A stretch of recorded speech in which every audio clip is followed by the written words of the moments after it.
The noble truths of family life, the noble truths of the heart.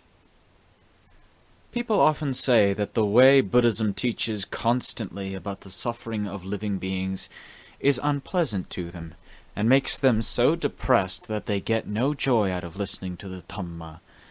They feel as if the sufferings and discontentment being talked about were joining forces with the sufferings and discontentment already inside them, making them despondent and sad. If that weren't enough, the basic principles of the Buddha's teaching, the Four Noble Truths, Ariya Satya, start out with suffering as their primary theme, since that's what the religion teaches about far more than anything else. It's as if the Buddha were driving away the people who, out of fear of suffering, come running to the Dhamma for shelter, so that instead they will run away from the Dhamma, inasmuch as they don't want to sit and listen to anyone talking about suffering and discontent. Actually, when people say things like this, it shows that they haven't had enough training in the religion to understand its true aims. The fact that the religion teaches about suffering is completely in line with the way things are. This is in keeping with the name Noble Truths. These truths are the religion's basic principles. They're true. The Buddha was a person who truly knew. This is why he was able to point out the lacks and deficiencies in living beings, for the sufferings we experience all have deficiencies as their basic cause. Say, for instance, that the body has a painful disease. This shows that there's a deficiency in it. If every part of the body were perfectly fit and healthy, there'd be no way for pain and suffering to arise.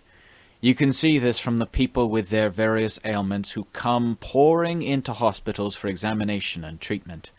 All of them, without exception, have deficiencies in their bodies. They're not fully healthy at all. When the doctors make examinations and prescribe medicine, they're examining to find the deficiencies in their patients and prescribing medicine to make up for them. If the medicine is right for the illness, the symptoms subside and the patient begins to feel better. The disease, if it gets the proper treatment, goes away. The suffering stops, and that's the end of the matter. The Buddha was wise, which is why he taught us not to treat discontent and suffering, which are effects, but to treat the causes, the deficiencies that bring them about. These deficiencies are called samudaya, which means origin of suffering. When the causes are stopped, the effects stop too, of their own accord. The fact that the Buddha starts out with suffering before anything else is simply to point out the evidence that establishes the truth, so that we can search out the cause and correct it in the proper way, in the same way that police have to use stolen goods as their primary evidence in tracking down and capturing thieves. Not working enough to supply one's family needs is one sure way to cause trouble and suffering within the family circle. This same truth holds for people as well as all other living beings. Namely, if their needs are fully met, there's a minimum of suffering in their families. If their needs aren't fully met, then even husbands and wives who love each other deeply can come to hate each other intensely and split apart. This can come from deficiencies in making one's living and in other areas as well. Suffering thus arises in the family because the family income may be insufficient to provide for its needs, or one of the family members may have no sense of enough in the area of sexual desire. These sorts of deficiencies can arise because of a lack of intelligence in making one's living, which prevents one from keeping up with the competition. Poor health, chronic laziness and ignorance, coupled with the extravagance of spending money beyond one's means, overwhelming sexual desires which make one forget one's family and responsibilities. These are just a few of the possibilities. These sorts of deficiencies are termed samudaya, the origins of suffering. Wherever any of these deficiencies becomes pronounced, the suffering which follows is also pronounced. Wherever we are deficient, that's where suffering will follow. This is why the Buddha taught us not to be lazy and wasteful, but to be hard-working and persistent, to save our earnings and spend them only for things which are necessary, so that we can know how to avoid suffering. He also taught us how to wipe out that cause of suffering in the family which stems from laziness by using the path of firm commitment in making a living, so that we can reach the cessation of suffering in the family, in society, and so on. This is so that every family and social community will be able to meet with happiness. He did not teach us to sit around letting our feet and hands atrophy from not figuring out what sort of work to do, or to lie around embracing our suffering because we have nothing to eat or use. He didn't teach us to sit stuck in suffering without finding a way out. Instead, all of the noble truths he taught were meant to free living beings from their sufferings. There's not a single noble truth that teaches us to let our sufferings bury us alive. The Buddha taught these truths both to monks and to lay people, although he used somewhat different approaches in line with the needs of his listeners. But in the final analysis, he taught the noble truths so that people would become wise enough to rid themselves of suffering, both on the external level, family, home, society, work, and on the internal level, the sufferings that arise exclusively within the heart. The obstacles that prevent us from keeping up with the rest of the world and providing for ourselves are actually caused by ideas we think are up to date. For, who knows, up to date here may mean up to date in terms of the origin of suffering, that is, the view that we can get away with earning just a little and spending a lot. If instead we try to follow the path indicated by the noble truths, our earnings are sure to grow day by day, our behavior will know its proper bounds, our expenditures will fall more in line with our position, our tendency towards extravagance, our way of seeing every purchase as necessary, will start to have principles to keep it in check, and our income, whatever its amount, will have a chance to stop and rest with us for a while. We'll come to realize that our desire to keep up with others in terms of buying things is the way to disaster because it destroys both our external wealth and our good habits, which are a form of wealth far more important than any other wealth in the world. If our good habits get spoiled because of our lack of thought for the present and future, we'll never have a chance to make anything of ourselves at all.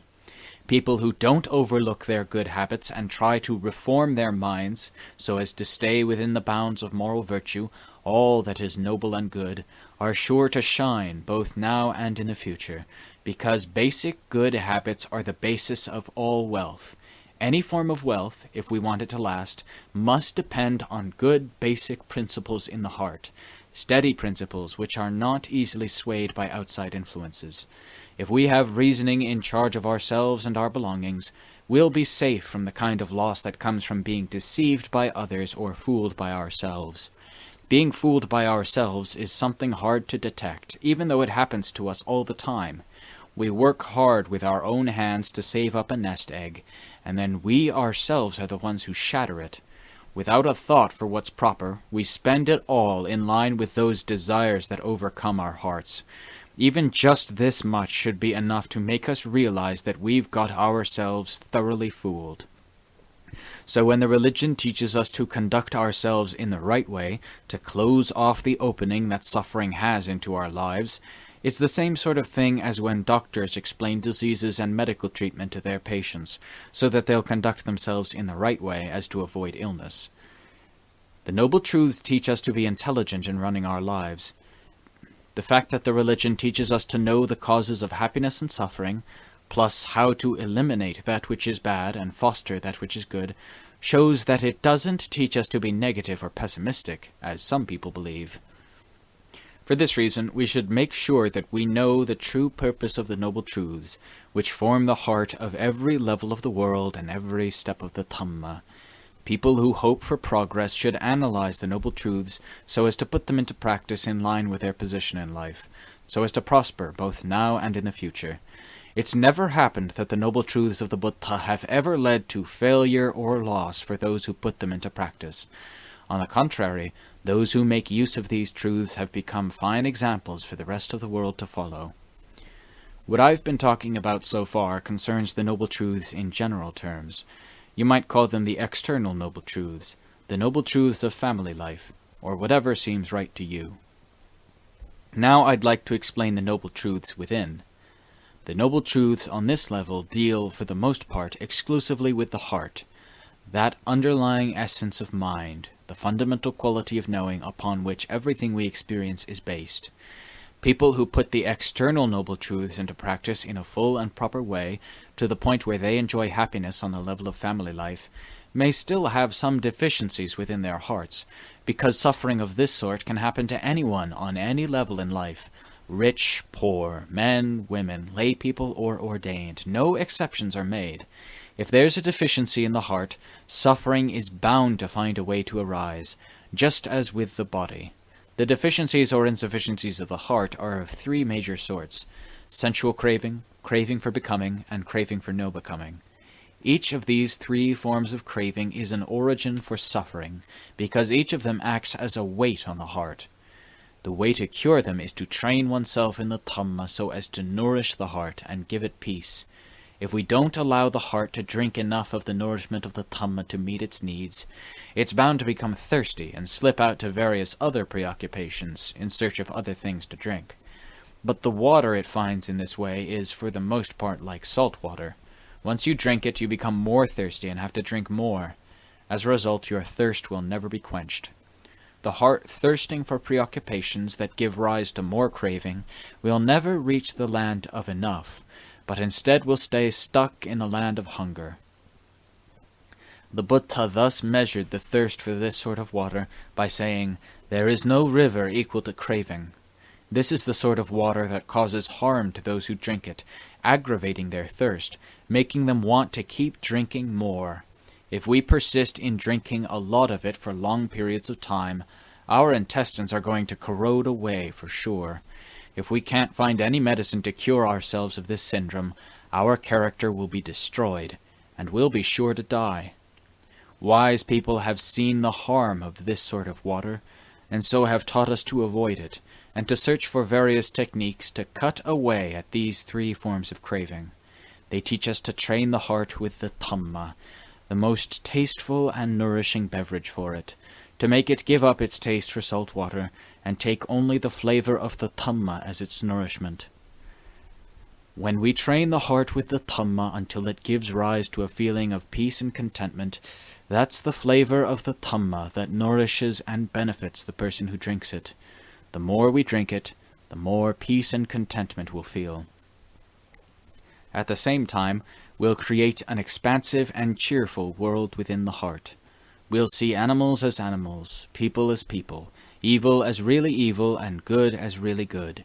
In other words, we'll be true to the principles of the Dhamma, without being swayed like a person under the sway of hunger, who sees dry leaves as fresh vegetables, and so stuffs a handful into his mouth, and then, once his hunger is gone, realizes the harm of his hunger, in that it could make him so blind. Thus, our desire for things that aren't worth desiring is termed the origin of suffering, samudaya. Suffering is the harm which comes from this sort of desire. We torment ourselves to the point where our hearts can't stay still, for they are pressured into restlessness all the time. The path, magga, refers to techniques for cutting away at the three forms of craving step by step, while the cessation of suffering, nirodha, is the ending of suffering and discontent within the heart through the power of our practice of the path. Every activity that is noble and good, generosity, morality, and meditation, is a part of the path, magga, which kills off suffering and its origin within the heart. So if you want to put an end to suffering in your own heart, you should view these activities as necessary duties. Make them constant habits until your heart has them fully developed. No one has put thorns in the way of the path to release from suffering. It's a path that people who look for release can follow in the purity of their hearts. And no one has put thorns in the land of those released from suffering. It's a delightful state, just like the heart with no more discontent and suffering. As for the question of suffering in the future, in this life or the next, don't overlook your heart that is suffering right now. The same is true with every level of happiness, because this very heart is the only thing that will possess those forms of happiness in its various destinations. This should be enough explanation for now of the noble truths within and the noble truths without. I ask that you put into practice whichever level of the Noble Truths you see is appropriate for you, so that you can benefit from them by ridding yourself of external sufferings and the sufferings exclusively within the heart. The Noble Truths are each person's property, inasmuch as each of us can suffer from deficiencies. If we use the Noble Truths to develop fully the areas where we see we're still lacking, then the result, happiness, in full measure, is sure to come our way, without partiality or prejudice, no matter who we are.